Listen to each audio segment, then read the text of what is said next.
സുഹൃത്തുക്കളെ പ്ലീസ് ഒരിക്കലും video skip ചെയ്ത് കളയരുത്. പ്ലീസ് ഒറ്റ മിനിറ്റ്.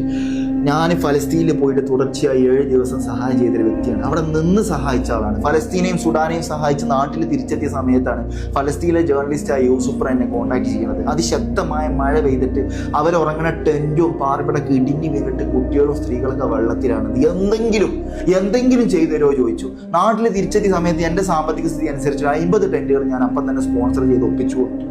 അത് മോൾക്ക് മതിയായിട്ടില്ല. കാരണം അത്രയും ഫാമിലികൾ ദുരിതത്തിലാണ്. എന്തെങ്കിലും ചെയ്തു തരുമോ, ഈ റമദാൻ ആകുമ്പോഴത്തേനും എന്തെങ്കിലും ചെയ്തു തരുമോ എന്ന് വെച്ചിട്ട് വീണ്ടും എന്നെ കോൺടാക്ട് ചെയ്തുകൊണ്ടിരിക്കുകയാണ്. ആ പിഞ്ചു മക്കള് നെഞ്ചത്തോട് ചേർത്തൊട്ടിച്ചിട്ട് ആ പോസ്റ്ററിൽ എഴുതിയിട്ടുള്ളത്, റഹിമാനെ please come one time more, please help us, ഒന്നുകൂടി ഞങ്ങളെ വന്ന് സഹായിക്കുമോ എന്നാണ്.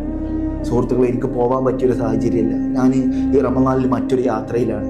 എനിക്ക് ഡയറക്റ്റ് പോകാൻ പടച്ച റബ്ബ് ഒരു അവസരം പാട് ഒരുക്കി തന്നിരുന്നെങ്കിൽ ഞാൻ പോകുമായിരുന്നു. പക്ഷെ ആദ്യമേ ഫിക്സ് ചെയ്തൊരു യാത്രയിൽ ഞാൻ മുന്നോട്ട് പോയിക്കൊണ്ടിരിക്കുകയാണ്. നിങ്ങളെയും കൊണ്ട് എന്തെങ്കിലും ചെയ്യാൻ കഴിയുകയാണെങ്കിൽ ചെയ്തു കൊടുക്കും. ഞാൻ അക്കൗണ്ട് നമ്പർ ഗൂഗിൾ പേയിലൂടെ കൊടുക്കുന്നുണ്ട്. എന്തെങ്കിലും 1 ഉറുപ്പ്യാണെങ്കിൽ 1 ഉറുപ്പി ഈ പരിശുദ്ധമായ റമദാൻ മാസത്തിൽ നിങ്ങൾ ചെയ്യണ ഏറ്റവും വലിയ സ്വതക്കായിരിക്കും, ഏറ്റവും വലിയ പുണ്യമുള്ള കർമ്മമായിരിക്കും. റമദാനിൽ പ്രവാചകങ്ങൾ പ്രത്യേകം എല്ലാ മുസ്ലിമായ മുഅ്മിനായ വ്യക്തികളോട് നിർദ്ദേശിച്ച കാര്യമാണ് പാവപ്പെട്ടവരെ സഹായിക്കുക. നിങ്ങൾ മനസ്സറിഞ്ഞ് ചെയ്യുന്ന ഏറ്റവും വലിയ സഹായമായിരിക്കും ഇത്. ഞാൻ അവിടെ പോയി നേരിട്ട് കണ്ടൊരു വ്യക്തിയാണ്. ദയവ് ചെയ്തിട്ട് നിങ്ങളാൽ കഴിയുന്ന എന്തെങ്കിലും ചെയ്തു കൊടുക്കുക. നിങ്ങൾക്ക് ഒന്നിനും കഴിയൂലെങ്കിൽ ഒരു 5-6 ആൾക്കാർക്ക് കഴിയുന്ന ആൾക്കാരുണ്ടോ ഈ ലോകത്തിന്റെ പല ഭാഗത്തും ഇതെങ്ങനെ എത്തിച്ചു കൊടുക്കാൻ ആഗ്രഹിക്കുന്ന കുറെ ആൾക്കാരുണ്ട്. അതിലേക്ക് വീഡിയോ ഒന്ന് ഷെയർ ചെയ്ത് കൊടുക്കുക.